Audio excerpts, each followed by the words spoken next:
O.J. Simpson has died at 76 from cancer. O.J. Simpson was a great running back. In 1969, he was drafted number one to the Buffalo Bills.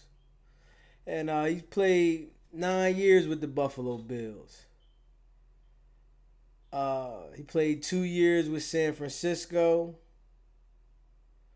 OJ was a great football player.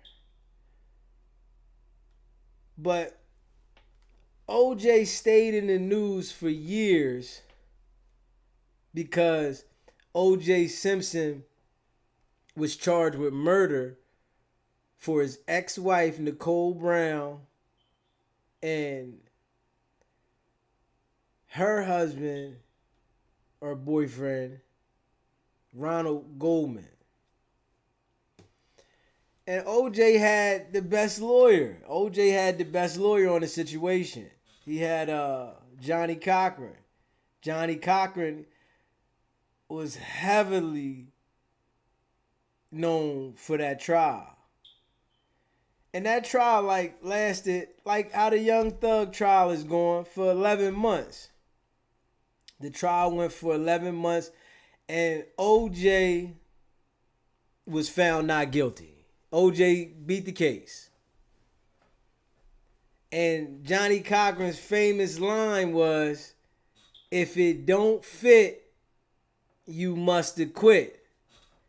There was a glove found at the scene, and it was a small glove. And some say OJ might have left it there to, make it look like it was somebody else. And, people believe OJ did it for years. People believe to this day that he did it.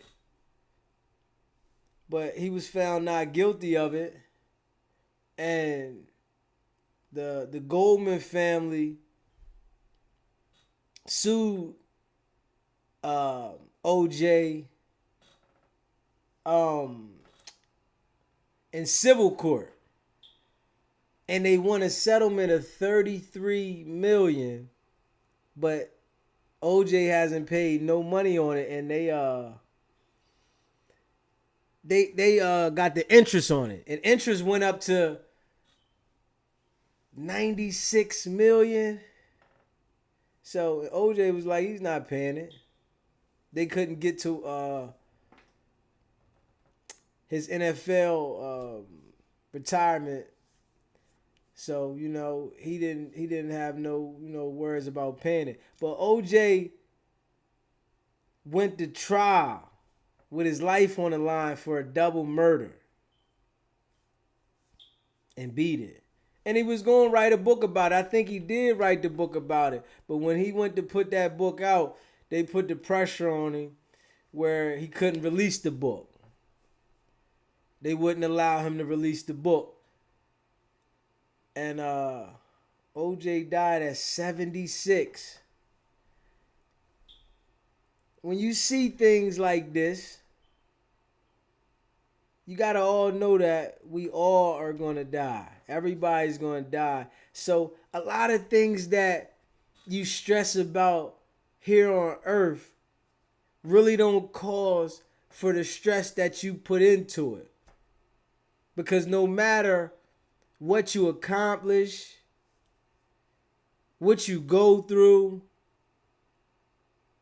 you still got to enjoy this journey because the ending is the same for everyone. Nobody has a special ending when it comes to death. It's going to happen. So, your time on this earth is valuable to you. It's important to you. Whatever your circumstances are, it's important to you. And a lot of people hated OJ that he beat the situation. And he was loved by a lot of people. And from him beating that situation,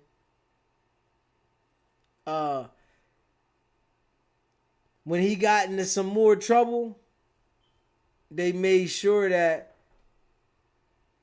they gave him an extensive sentence.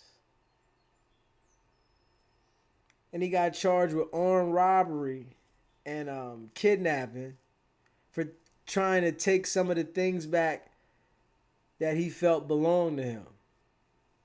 And he got 11 years for that. The Juice got 11 years for that. For trying to take some things he felt belonged to him back. And he did that 11. But you can't escape the fact that he was found not guilty for the murder, 2 murders, and he was able to walk free and do what he wanted. I think recently he was about to do like an interview with somebody. I don't know if it was on Cameron and Mace's platform, I think. But it didn't go through. I'm sure now they wishing they had got that interview because he passed away. And that would have been some like valuable footage to have. And he died from cancer though. Cancer is rough, man. Cancer will take you out the game. Cancer will take you out the game, man. And you know, we all have family, so when your time is up, you're going to have, your family's going to mourn you. Then you know you might have people that hate you. That just comes with the territory of life. That comes with the territory of life. But his mark is going to be here forever. That's the thing about life, right? If you don't leave a public mark in life that can be carried on, you will be forgotten. There's so many people in the world, right? If you don't leave a public mark, you will be forgotten. No matter about how much you accumulate, what you think you are, if you don't leave a public mark, everything you accumulate doesn't mean anything. You will be forgotten. Ain't that something? That's really something though. You work hard every day to live and survive, but you will be forgotten if you don't have a public mark.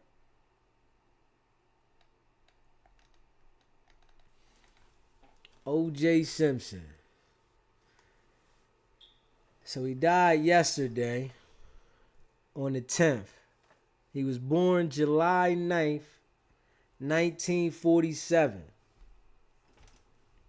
So he was 21, 22 when he made it to the NFL. First round pick. They called him the Juice. First round pick. OJ was called the Juice.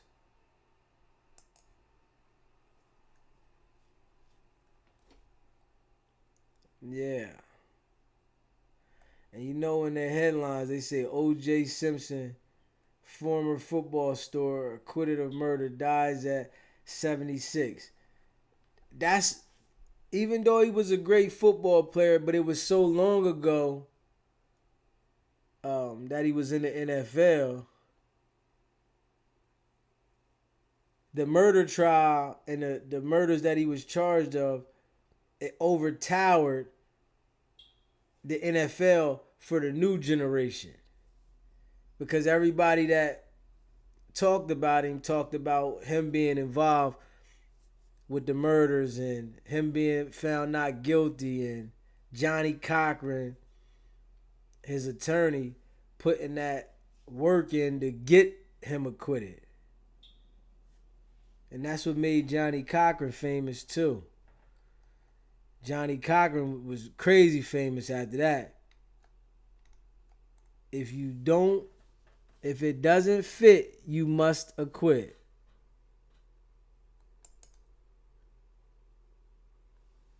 OJ. Let me see here.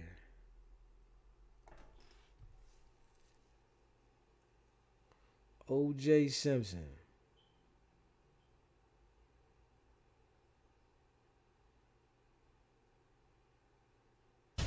Good morning, I'm Diana Macedo. We're coming on the air because we have breaking news. O.J. Simpson has died.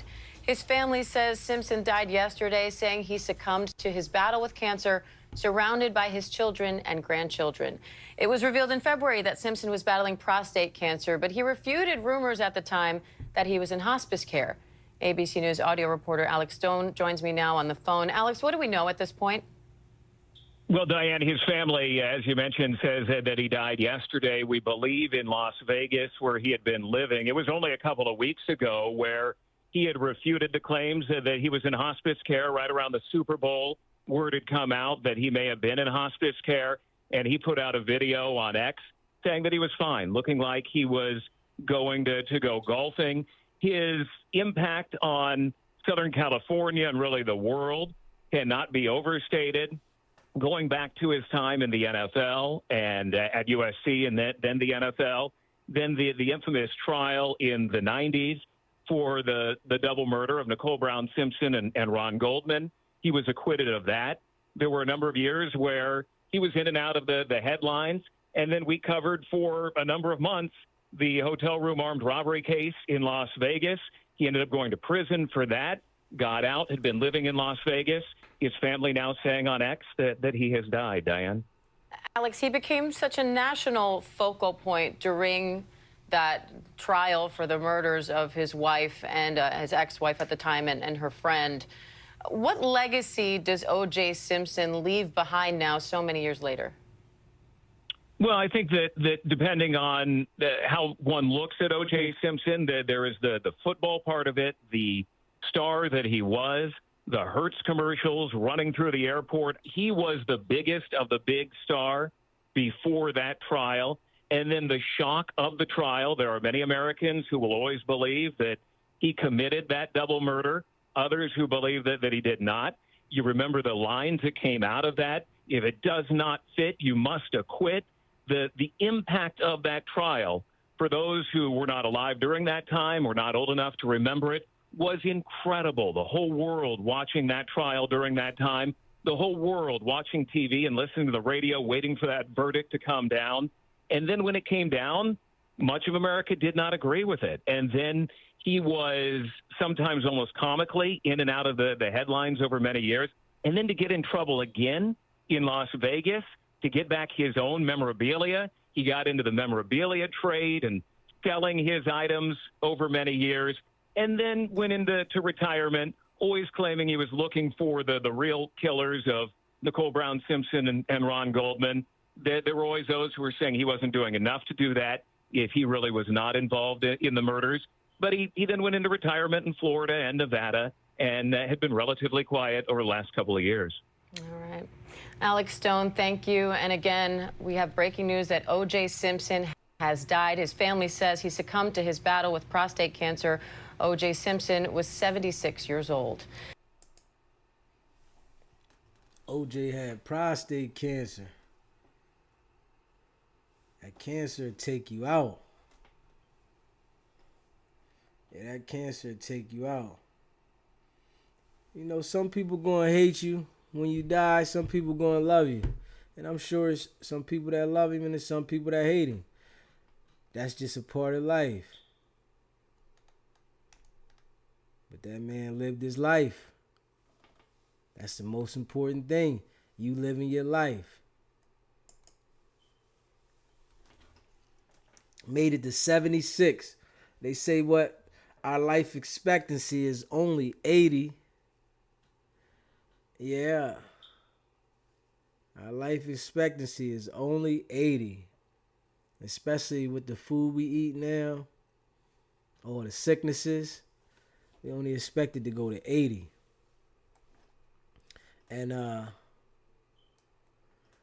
said OJ was an actor and a broadcaster. Played in the NFL 11 seasons. Like I said, his professional success was later overshadowed by his trial and the controversial acquittal and the murders of his former wife Nicole Brown and her friend Ron Goldman in '94. Yes, that happened in '94. And he went to trial and was acquitted in '95. Simpson played college football for USC Trojans, where he won Heisman trophies as a senior and selected first overall by the Bills in 1969. During his 9 seasons with the Bills, Simpson received 5 consecutive Pro Bowl and first-team All-Pro selections from 1972 to 1976. He also led the league in rushing yards 4 times, in rushing touchdowns twice, and in points scored in 1975. 1973, he became the first NFL player to rush for more than 2,000 yards in a season, earning him NFL Most Valuable Player, the MVP, and is the only NFL player to do so in a 14-game regular season. So back when OJ played, it was only 14 games in a regular season. Yeah. So, his record was back then, and it's always going to be there. After retiring from San Francisco in 1979, Simpson pursued an acting and broadcasting career. He was inducted in the College Football Hall of Fame in 1983 and the Pro Football Hall of Fame in 1985. In 1994, Simpson was arrested and charged with murders of Brown and Goldman, and he was acquitted in a lengthy and international publicized trial, but found liable for the deaths 3 years later in a civil suit from the victim's family prior to his death.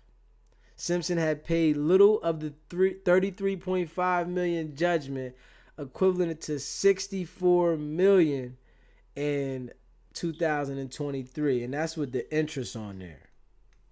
So everything in life gets interest. In 2007, Simpson was arrested in Las Vegas, Nevada, in charge of armed robbery and kidnapping. In 2008, he was convicted and sentenced to 33 years in prison. And that's because he got away with the murder.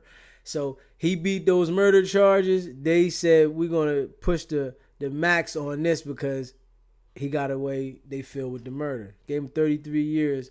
And I guess in Las Vegas, their time, they must do a third of their time then, because he only did 11 years on a 33-year sentence. It said with a minimum of 9 years without parole. He served his sentence at the Lovelock Correctional Center near Lovelock, Nevada. He was granted parole in 2017. Released from prison in October and granted early release from his parole in December 2021. So he only been off parole for 2.5 years. Yeah. He died 2024 at the age of 76 from prostate cancer.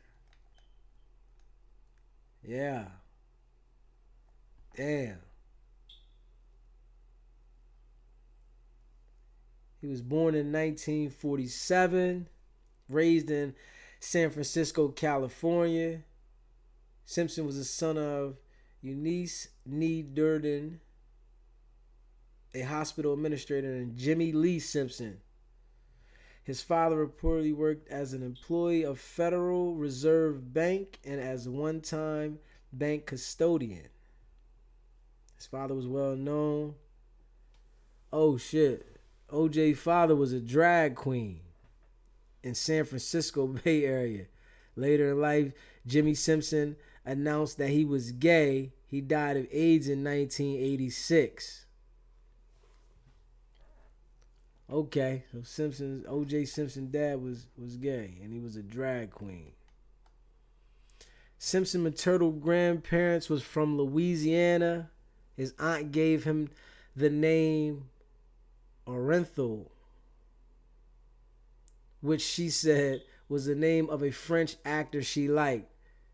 He was called O.J. from birth and did not know that Orenthal was his given name until a teacher read it in 3rd grade. So they must have called him O.J. all the way until the teacher in school told him his real name. And that's crazy. Simpson had one brother, Melvin Leon Truman Simpson, one living sister, Shirley Simpson Baker, and one deceased sister, Carmelita Simpson Durio. As a child, Simpson developed rickets and worse braces on his legs until the age of 5, giving him his bow-legged stance. But he was fast as shit, though. OJ was fast as shit. You go back and look at some of OJ's, he was running through them. After his parents separated in 1952, Simpson and his sisters were raised by their mother. Simpson grew up in San Francisco and lived with his family in the housing projects of Potrero Hill neighborhood. In his early teenage years, he joined a street gang called Persuasion Warriors and was briefly incarcerated in San Francisco Youth Guidance Center. Future wife, Marguerite, his childhood sweetheart, describes Simpson as really an awful person then. After his 3rd arrest, Simpson happened to meet with baseball star Willie Mays, who encouraged the youth to avoid trouble. Simpson said it helped persuade him to reform at Galileo High School, now Galileo Academy of Science and Technology in San Francisco. Simpson played for the school football team, the Galileo Lions. He graduated in 1965. So he went to college for 4 years. Although Simpson was an all-city football player at Galileo, his mediocre high school grades prevented him from attracting the interest of many college recruiters. After a childhood friend injury in the Vietnam War influenced Simpson to stay out of the military, he enrolled at City College of San Francisco in 1965. He played football both ways as a running back and a defensive back and was named to the junior college All-American team as a running back. City College won the Prune Bowl against Long Beach State, and many colleges sought Simpson as a transfer student for football. Simpson chose to attend the University of Southern California, USC, which he had admired as a young football fan, over the University of Utah. He played running back with the Trojans for head coach John McKay in 1967 and 1968. Simpson led the nation in running both years under McKay in 1967 with 1,543 yards and 13 touchdowns, and in 1968 with 1,880 yards and 383 carries. As a junior in 1967, Simpson was a close runner-up in a Heisman Trophy, battling to quarterback Gary Beban of UCLA.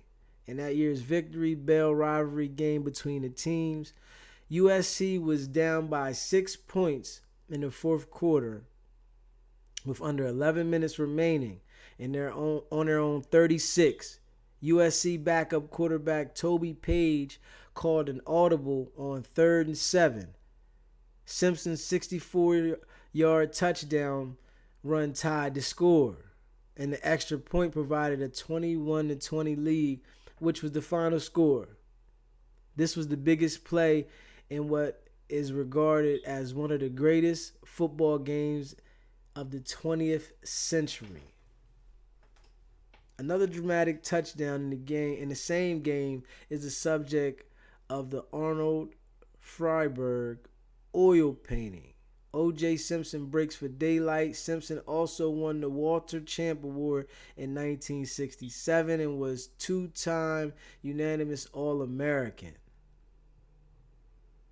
Simpson was an aspiring track athlete. In 1967, he lost a 100-meter race at Stanford University against then British record holder Menzies Campbell.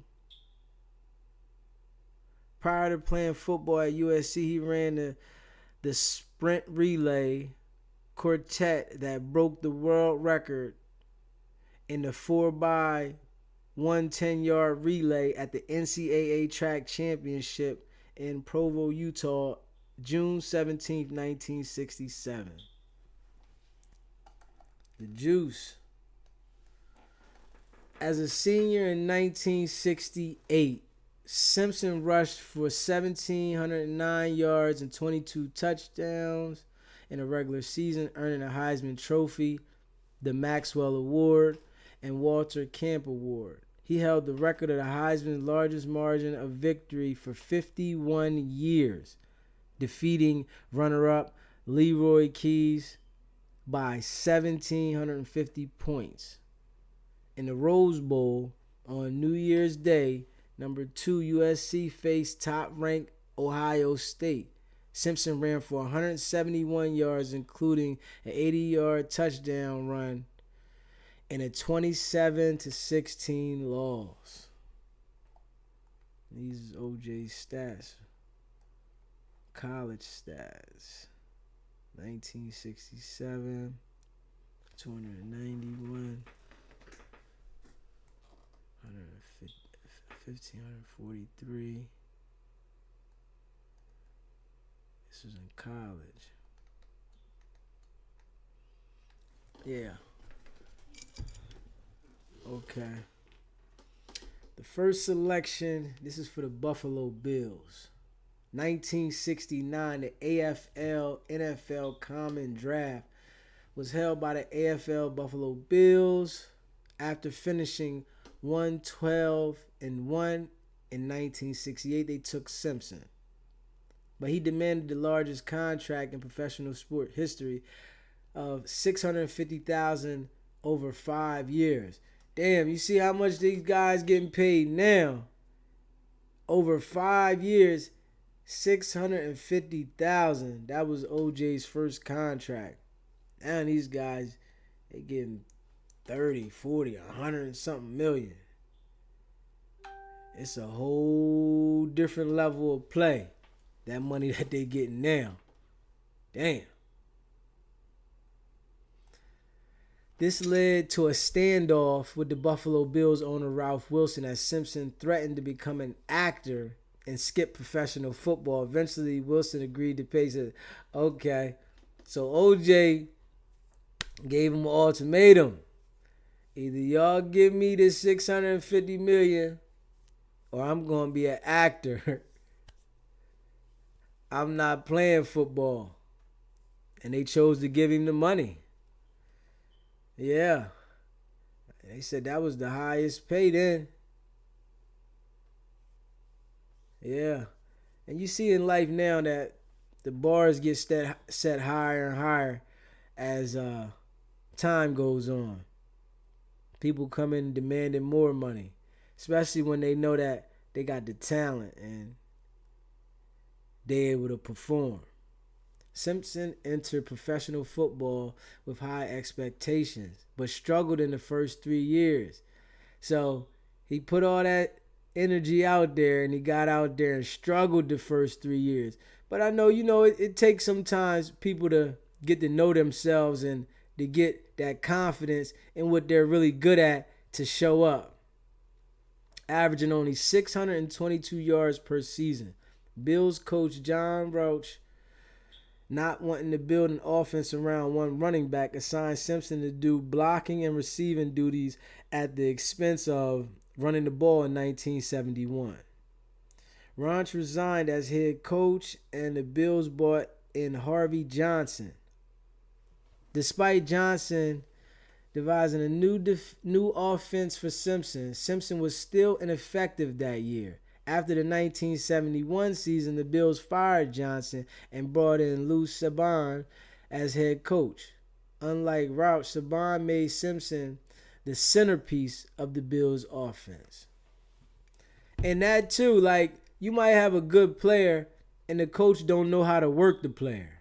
It's some good players that come into these different sports and they might got the ability wherever they was playing at before to be good and people can see it, but then another coach gets a hold of them but don't know how to work that person because they don't have that relationship and they don't know how this person does what they do. So they don't know how to feed them that energy to push and make them be great.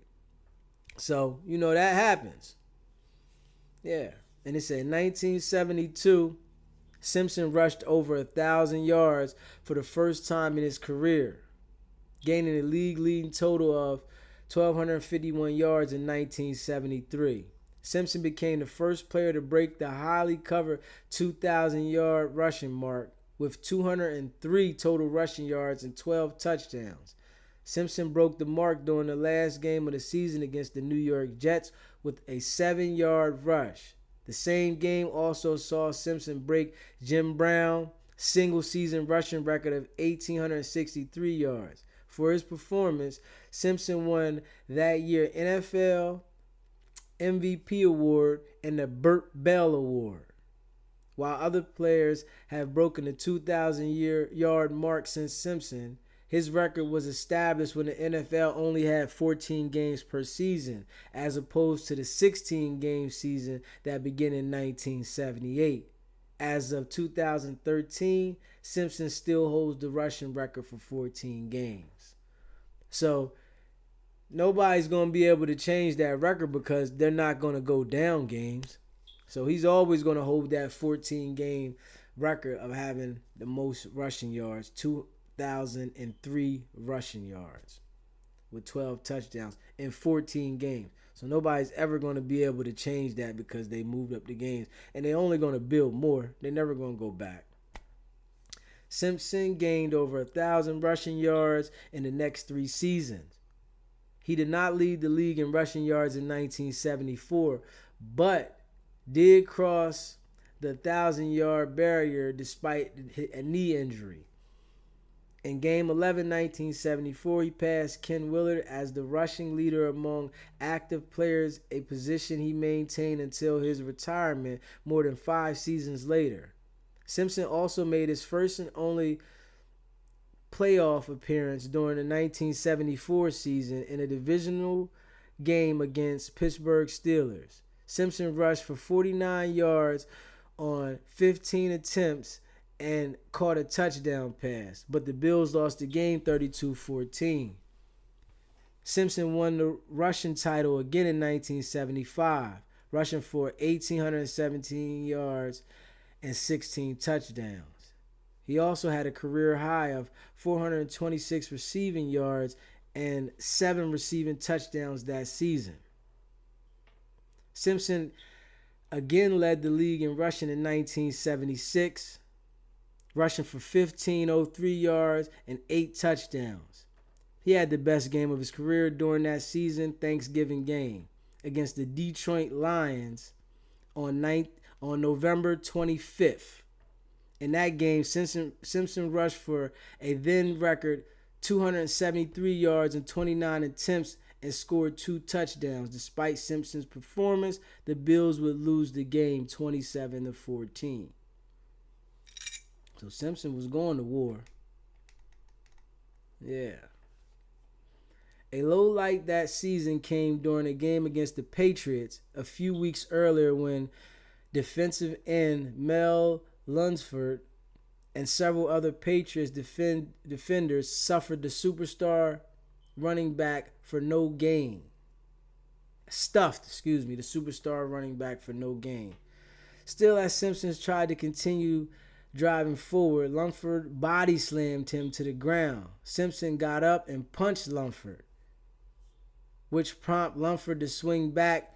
Bills offensive lineman Reggie McKenzie then jumped on Lunsford back. Still, Lunsford bent down, flung McKenzie over his head. He went back to swinging at Simpson before a melee of the two teams stopped the fight and ended up in a pile on the field. Lunsford and Simpson were ejected from the game as the Patriots' solid defense persisted, with New England winning 20-10 to finish the 1976 season 11-3. The Bills finished 2-12. Damn. They had a bad year that year. Simpson played only 7 games in 1977 as his season was cut short by injury. San Francisco 49ers. Before the 1978 season, the Bills traded Simpson to his hometown San Francisco 49ers for a series of draft picks. Simpson played in San Francisco for 2 seasons, rushing for 1,053 yards and 4 touchdowns. His final NFL game was on December 16th, 1979, a 31-21 loss to the Atlanta Falcons at Atlanta Fulton County Stadium. His final play was a 10-yard run on 3rd and 10 for a first down.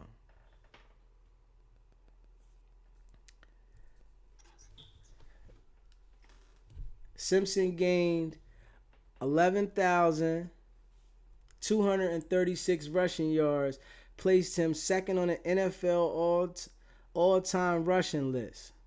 When he retired, he now stands at 21st. He was named NFL's Player of the Year in 1973 and played in 6 Pro Bowls. He was the only player in NFL history to rush for over 2,000 yards in a 14-game season, and he is the only player to rush for over 200 yards in 6 different games in his career, from 1972 to 1976. Simpson averaged 1,540 rushing yards per 14 game. Yeah, that was the 14-game season that he rushed for 1,540 yards for the average with the 14 games. 5.1 yards per carry, and he won the NFL rushing title 4 times. Simpson was inducted into Pro Football Hall of Fame in 1985, his first year of eligibility. In 2019, he was named the National Football League 100th Anniversary All-Time Team. Simpson also occasionally returned kickoffs in his early career, finished with 33 returns for 990 yards and a touchdown, an average of 30 yards per return. Simpson played in only 1 playoff game during his 11-season Hall of Fame career. He played only 1 playoff game? Damn. So he only made it to the playoffs 1 time. So he was real good, but I guess he didn't have like a strong team.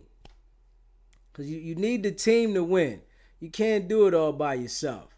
No matter how good you are, you need those key components to come in with you.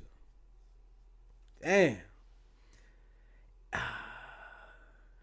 A 1974 divisional round game between Buffalo Bills and the Pittsburgh Steelers was held to 49 rushing yards on 15 carries to go, 3 receptions for 37 yards and a touchdown as the Bills lost 32-14.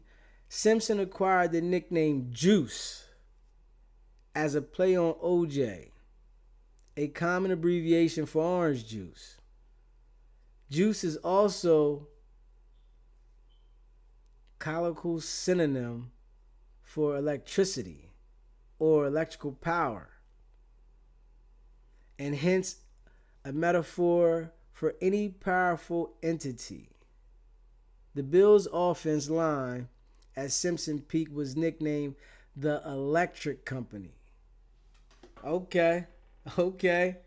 They said he was the Electric Company. That's how you know he was nice. They called him the Electric Company. NFL record. First player to gain 1,000 rushing yards in a season. First player to gain 2,000 rushing yards in a season. And these are in the 14-game seasons. 1973. And in 7 games, 1975, he tied with Terrell Davis. Most rushing yards per game in the season. 143.1 per game in 1973.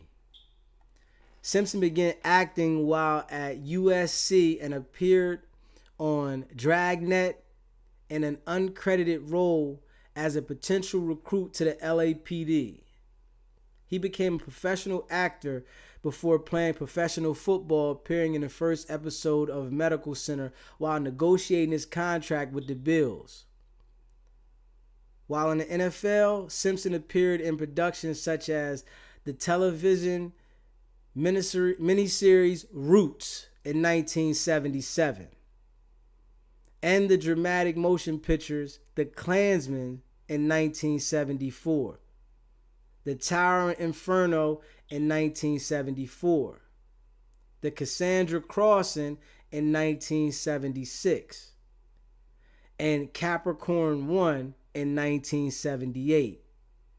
In 1979, he started his own film production company, Orenthal Productions, which dealt mostly in made-for-TV fare such as family-oriented Goldie and The Boxer, films from Melissa Michelson, 1979 and 1981. Okay, he started his own film production. Okay, yeah, Simpson got a lot of accolades there.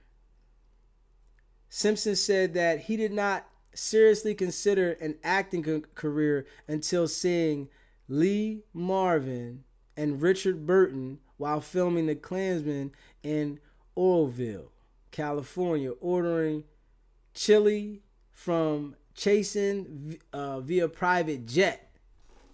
He said in 1980 that the Oscar or the Emmy says you've reached a level of competence in this business and I would love to have one.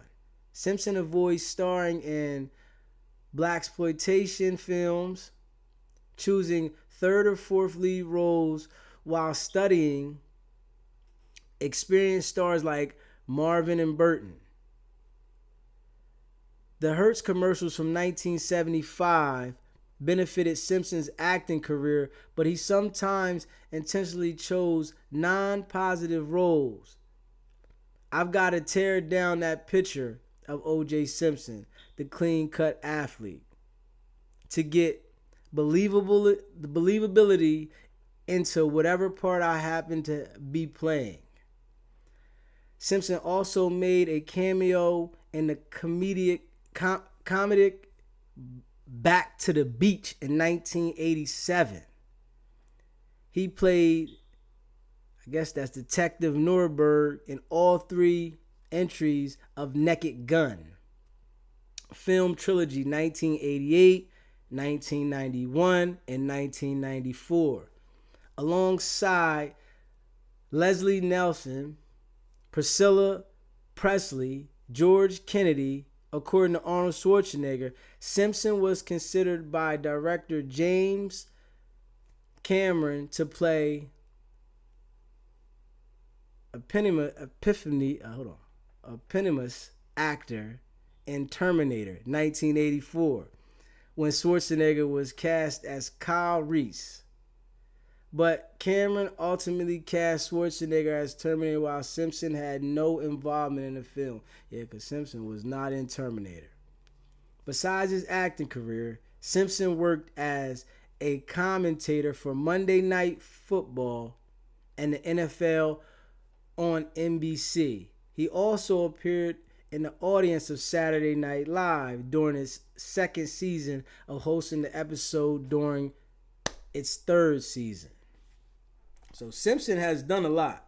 I can say that. Simpson has done a lot. Frogman. Simpson starred in an untelevised 2-hour-long film pilot for Frogman, a team-like adventure series that Warner Brothers Television completed in 1994. A few months before the murders, NBC had not yet decided whether to order the series when Simpson's arrest canceled the project. While searching his home, the police obtained a videotaped copy of the pilot as well as the script dailies. Although the prosecution investigating reports that Simpson, who played the leader of the group, a former United States Navy SEAL, received a fair amount of military training, including a use of a knife for Frogman, and there is a scene in which he holds a knife to the throat of a woman. This material was not introduced as evidence during the trial. Okay, so I'm sure they tried to present that evidence at his trial, but Johnny Cochran probably got that, whereas though that couldn't be admitted because it was for a role in a series or a movie, so they couldn't link that to his case. So I'm sure his lawyer put a motion to get that excluded. NBC executive Warren Littlefield said in July 1994 that the network would probably never air the pilot if Simpson were convicted. If he were acquitted, however, one television journalist speculated that Frogman would probably be on the air before the NBC Peacock could unfurl its plum. Most pilots that are 2 hours long are aired as TV movies, whether or not they are ordered as series, because, as the Los Angeles Times later reported, the appetite for all things OJ appeared insatiably. During the trial, Warner Brothers and NBC estimated that a gigantic Super Bowl-like television audience would have watched the Frogman film. Co-star Evan Handler said the studio decision not to air it or release it on home video and forego an estimated $14 million in profit was just about the only proof you have that there is some dignity in advertising and television business. Now, they just didn't want to be a part of OJ at that time. Yeah, that was a time that they didn't want to be a part of OJ. So even though that he beat the case, they didn't want to put it out because he was still getting a lot of backlash for beating that case. Even though some people was riding with him, it was a lot of people that was against him because they feel he got away with murder. So, yeah. In 2006, Simpson started in his own improv based hidden camera prank TV show Juiced. Typically of the game, Simpson would play a prank on everyday people while secretly filming them at the end of each prank. So this was in 2006. OJ was doing pranks. And then he would shout, "You've been juiced." Less typically, each episode opened with topless strippers dancing around Simpson, who is dressed as a pimp. He sings his own rap song, which includes the lyrics, "Don't you know there's no stopping the juice? When I'm on the floor, I'm like the lion on the loose. Better shoot me with a tranquilizer dart. Don't be stupid. I'm not a Simpson named Bart," in one episode. Simpson is at a used car lot in Las Vegas where he attempts to sell his white Bronco. A bullet hole in the front of the SUV is circled with his autograph, and he pitches it to a prospective buyer by saying that if they ever get into some trouble and have to get away, it has escapability. In another sketch called Bing OJ, Simpson pretended to be having an affair with another man's girlfriend. Later, he transformed into an old white man whose dying wish is to call a game bingo. Juiced aired as one-time special on pay-per-view television and was later released on DVD. Yeah, OJ definitely did his thing, man. OJ made his mark in life. He lived. He definitely made his mark. You can't take that from OJ, man. You can't take it from him. He played football, he acted, he lived. We all go through things in life. We all face challenges, adversities, but it's how you overcome things. In the end, we all gonna pass. So it's very important to try to live your life the best way you can. Because no matter what, it's your life. But leave a comment. Let me know what you feel about OJ. How you feel about it? His accolades. Do you think he committed these murders that he was acquitted of? What about him being arrested for trying to get his memorabilia back? You think he was wrong for that? But yeah, leave a comment. Hit that subscribe button. Share this video. It's your boy Deezy. It's not about the setback. It's about the get back. Nah.